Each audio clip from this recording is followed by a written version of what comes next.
Well, thank you very much.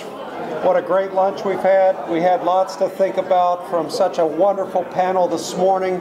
My gratitude again to 4 excellent papers this morning. Thank you so much. I'm going to do another hand. Great paper. Great job. That first panel set the bar high for the second panel. Again, Gleaves Whitney, Director of the Hauenstein Center for Presidential Studies here at Grand Valley State University. Delighted that you are here with us this afternoon. We now move to our second panel, the Founding Fathers and the Lessons of Antiquity. The 3 very distinguished scholars who will be presenting, and I am delighted to be able to be joined by Jeremy McIntyre. Professor McIntyre will be the head to the chair of this panel. Jeremy McIntyre is Professor of Classical Studies at the University of Pennsylvania. He is also chair of the graduate group in the Art and Archaeology of the Mediterranean World. He earned his Ph.D. from the University of California at Berkeley. He was a Wheeler Fellow at the American School of Classical Studies at Athens and has excavated in Israel, Corinth, and on Crete. He serves on the managing committee of the American School of Classical Studies in Athens, Greece. He has a number of very interesting publications, and I have a feeling we're going to get to hear a little bit about those as well. Professor McInerney, please join us. Thank you.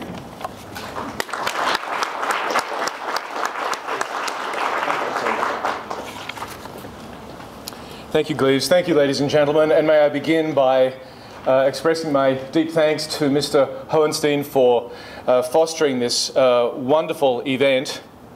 And my congratulations to the first panel speakers who were really glorious before lunch. It's going to be a hard act to follow, particularly since I think most of us are going to be fighting off the effects of the roast beef sandwiches. I'm hoping that the students from Black River will be as quiet and courteous in the second half as they were in the first half. If they fall asleep, I'll put it down to the effects of lunch rather than our terrible talks.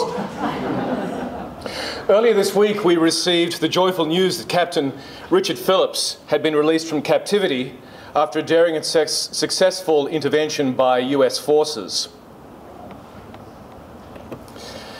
This was merely the latest crisis that the Obama administration has had to face in its short time in office.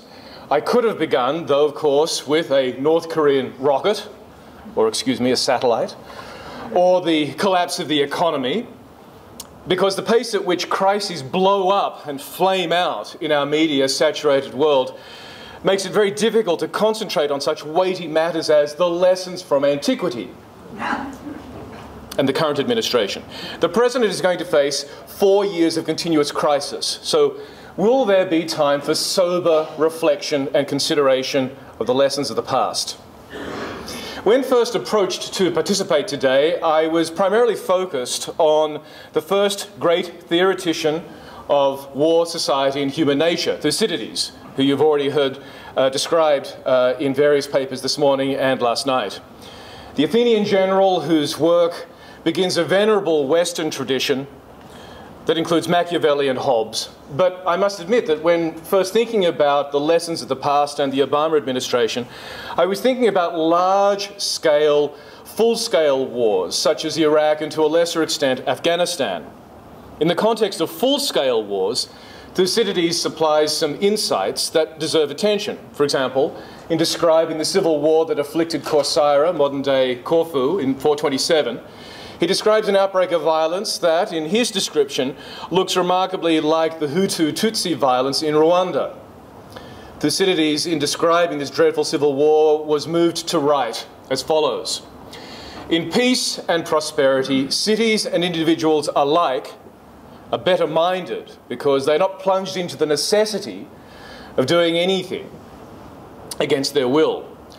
But war is a harsh teacher. It gives most people impulses that are as bad as their situation, and then it takes away the easy supply of what they need for daily life." Now, think about this for a moment, the idea of war as a harsh teacher.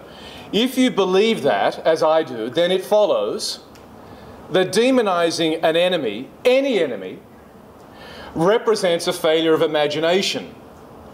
A failure to recognize that under the right circumstances, or I should probably say under the wrong circumstances, even the best may be reduced to doing the worst. Now, a civil war in Corsair is surely not the same as either a campaign against Somali pirates, or the Taliban in Afghanistan, or insurgents in Iraq. So the question is there anything to be learned from reading Thucydides? Now, let me preface my answer by explaining his view of history. Thucydides was reacting to a style of history writing, such as you find in the work of Herodotus, his predecessor, in which the audience might well consist of a group sitting around listening to a nice prose story with romantic and dramatic elements, including the story of Croesus.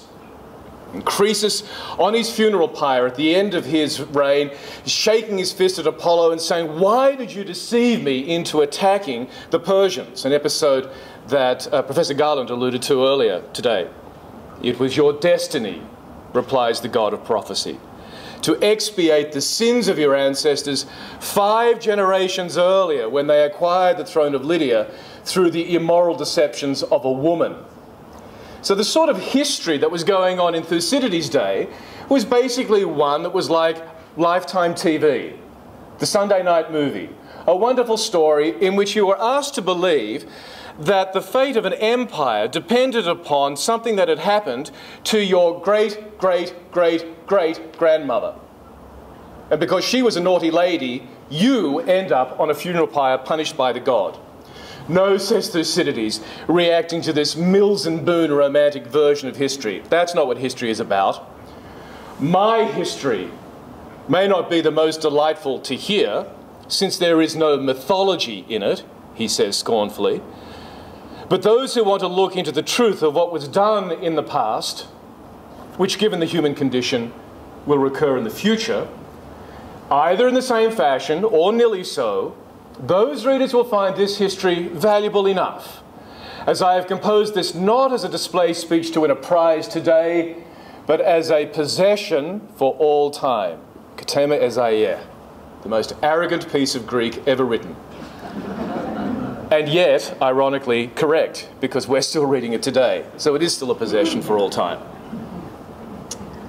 Now here is the ground zero for the basic notion, a notion that this conference has returned to on several occasions over the last 2 days, that because human nature is the same, human history will always play out along predictable lines, either repeating itself or coming close to that.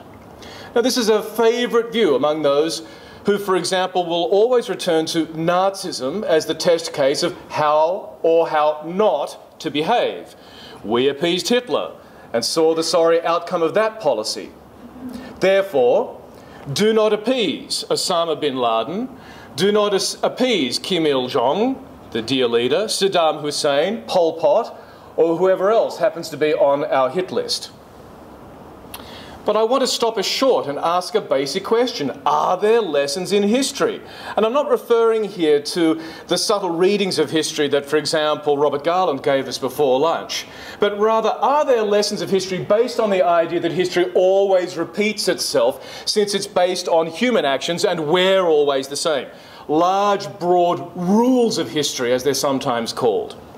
Is human nature unchanging, and does it always produce historical trends that are similar, predictable, and therefore knowable?